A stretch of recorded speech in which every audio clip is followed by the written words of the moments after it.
Guys, we're getting closer and closer to Mavuika's release, and as the weeks go by, her kit is becoming more and more finalized. Today we'll touch a very popular topic regarding the Pyro Archon, specifically whether or not she's better than Xiangling in terms of off-field sub-DPS for multiple things. Let's go! This video has been sponsored by Redmagic, and I want to show you the new phone they've given me, the Redmagic 10 Pro. This phone has become my go-to device for most types of uses because it fits my needs extremely well. Primarily, it's the most powerful phone currently out on the market, topping Antutu scores thanks to its Snapdragon 8 Elite processor, which makes it able to run about any game at very high performance without any issues. Playing Genshin on this phone is a pleasure, not only because it runs at max settings without particular FPS drops, but also because the phone has a very big screen with beautiful colors and resolution. The screen being so good also makes viewing videos, shows, movies, and even just browsing through social media the best I've experienced out of any phone I've used. So it's a device I would recommend to you if you plan to use your phone as a portable PC kinda, since on top of everything else, the phone also has really good battery life.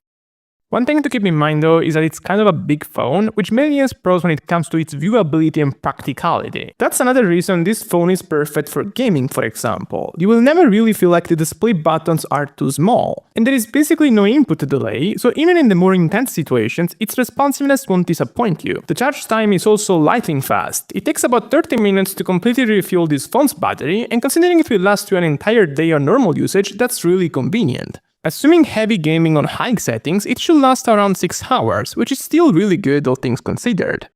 Make sure to check the link in the description below to find out even more and buy it if you want. So, as you probably know by now, Mavuika's main role is to be a main DPS by mounting her bike in combat, and this has caused a lot of dissatisfaction from the community, who was waiting for a replacement for Xiangling and Bennett for a long time now. Still, on-field damage is not all there is to Mavuika, as she can also deal damage continuously while off-field through her elemental skill, which makes her fitting for the sub-DPS role in the same way characters like Fischl and Xiangling are. The way this works is pretty simple. By using her skill, she enters a Night Soul Blessing state and will deal damage every 2 seconds by consuming Night Soul points for a total of 12 seconds at Constellation 0, so for 6 times a rotation in total and with a cooldown of 18 seconds. These details mark the first disappointment about her kit in a way, because Mavuika is the first Archon in a while who has a longer cooldown than it has uptime on her skill. In particular, all of Raiden, Nahida and Firina have damage abilities like that last between 20 and 30 seconds, while having a cooldown shorter than their duration, and that makes them very flexible. Mavuika is not like that, and at a glance it's a big flaw in her kit, but what if I told you that it's actually okay in most cases? Specifically, pyro abilities like this benefit from having shorter duration rather than longer, and the reason is that unlike Hydro or Electro, Pyro is much more intrusive in terms of elemental application.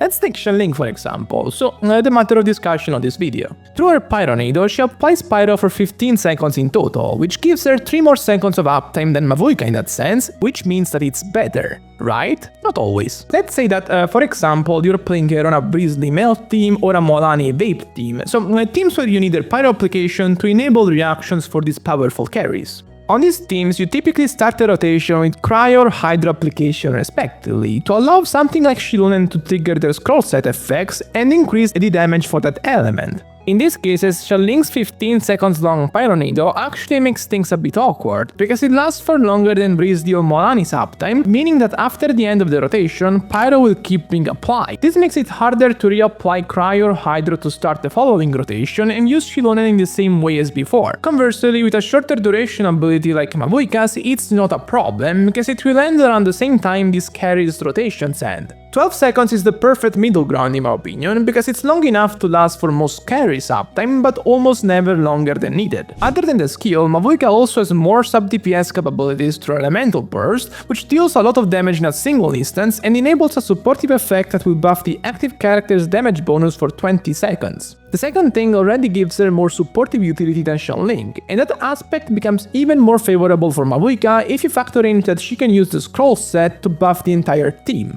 but we'll get to that later. Mavuika's burst is tricky because instead of requiring energy to be used, it requires fighting spirit, a type of points that can be generated either through Night Soul point consumption by Nathan characters on the team, or in a much lesser way through characters dealing normal attacks. She only requires 100 fighting spirit to use the burst, but she can store up to 200, and the more fighting spirit she has at the moment of cast, the more damage the burst will deal and the more it will support the team. Honestly speaking, normal attacks are not great for recharging her burst, as even the most proficient normal attack damage dealers will produce a minuscule amount of fighting spirit per rotation. Mavuika helps herself in this sense, because at Constellation 0 she consumes 80 Night Soul points a rotation, which should be usually enough to allow her to reach the minimum 100 required to use the burst. Still, she massively benefits from the presence of other Nathan characters on her teams, and it could be said that this is a team restriction for her. However, in a similar way, Xiangling hugely relies on Bennett's presence on her teams, both to be comfortable in terms of energy requirements and to increase her own damage a lot because she can snapshot the attack buff from his burst. The energy thing in particular is quite annoying for her, as it makes her downright awkward to use on most teams where Bennett is not present. And so,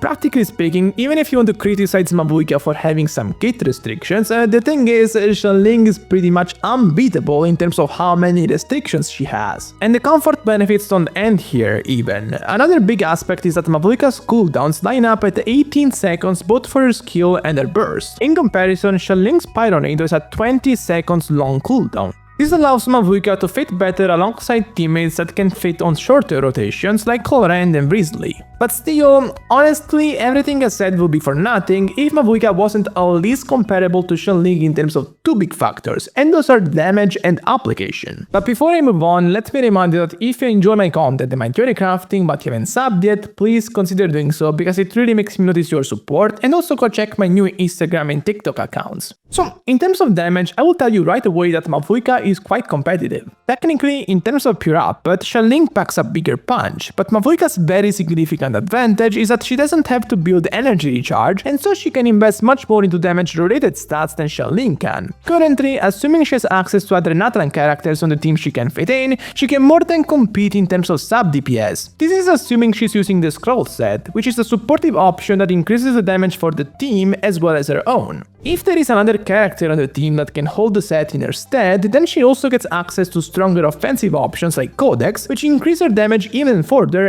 and make her even more competitive. Still, her being able to use a very supportive set in Scroll while still being competitive with Xiangling in damage is quite noteworthy, and overall she's a decisive upgrade on a lot of teams. For example, Kinich compositions will be seeing a bump in damage with Mavuika on team, because for him, someone that can hold Scroll is a new addition to his teams. Other examples include Clorand, Navia, and Arlecchino teams. Not all of these have Mavuika as their main scroll enabler, since they could already use Shidonen before her, but since her cooldowns allow for more fitting rotations and she has support of her own thanks to her burst as well, she is just better. Something surprising is that Mavuika can compete with Xiangling even in vape teams, which should be Xiangling's forte. This is because the Archon is able to vape all of her hits with no exception, and specifically, her burst is a nuke worth several hundreds of thousands of damage that will be very useful to wipe enemies out. Moreover, an advantage she has in this sense compared to Xiangling is that she doesn't apply Pyro as often as she does, as she only hits the opponents every 2 seconds, and so she fits better with those Hydra players that struggle to keep up with Pyronado's frequency,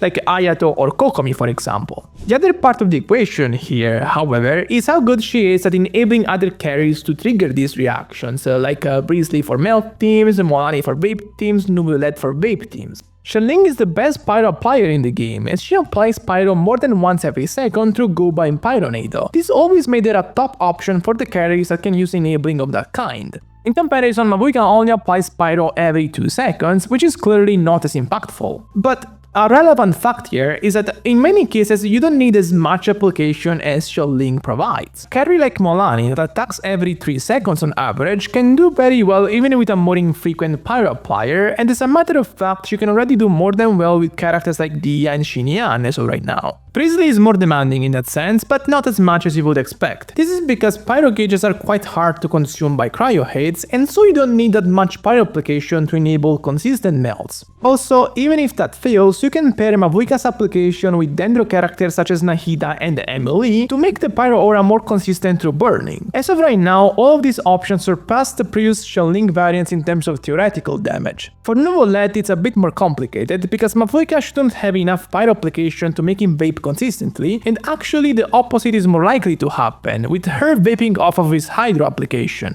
So in that sense, Xiangling is superior, but that doesn't mean Mavuika doesn't have a place on Nuvolette teams. Technically, Mavuika is not a novelty here, because Xiangling could already hold the scroll set for Nuvolette. But what you can do is give Mavuika scroll and give Xiangling Petra to maximize both of their contributions. Currently, this team's calculated damage surpasses any Nuvolette vape variants. So, while Mavuika can't match Xiangling in terms of application, she can fill their shoes in many situations regardless. Lastly, another strong advantage Mavuika has compared to Xiangling is that she has major high investment upgrades. For starters, she has an actual signature weapon that is much stronger than her cheap options. For Xiangling, the best 5-star weapons would be Engulfing Lightning and Staff for the Scarlet Sands, but both of them are less impressive than Mavuika's signature in terms of impact. Secondarily, Mavuika has pretty strong constellations, with both her Constellation 1 and 2 being very significant increases for her damage. Furthermore, her Constellation 2 also decreases opponent's defense by 20%, which on average is around a 10% team-wide damage increase.